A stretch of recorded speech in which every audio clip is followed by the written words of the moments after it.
Alam kong marami sa atin, araw-araw na iniisip ang trabaho, gastusin at pamilya. Ngunit kapag mas umiinit ang panahon, lumalala ang pagbaha at tumataas ang singil sa kuryente, dama natin na ang kalikasan ay bahagi ng ating pang-araw-araw na buhay. Kaya't malinaw ang utos ng ating Pangulo, dapat kumilos ang pamahalaan sa mga problemang nararamdaman ng tao araw-araw at kumilos ngayon.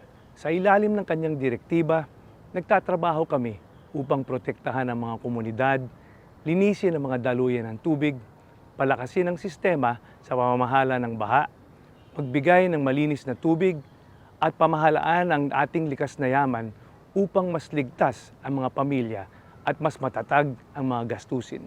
Ngunit hindi ito kaya ng pamahalaan lamang. Sa Earth Hour na ito, hinihiling namin sa bawat Pilipino ang isang simpleng hakbang. Patayin ang ilaw at tanggalin sa saksakan ang mga appliances na hindi ginagamit. Isang oras lamang, ngunit kapag sama-sama, ibig sabihin nito ay mas kaunting konsumo ng enerhiya, mas kaunting pasanin sa kalikasan, at isang hakbang tungo sa pagprotekta ng ating mga tahanan at kinabukasan.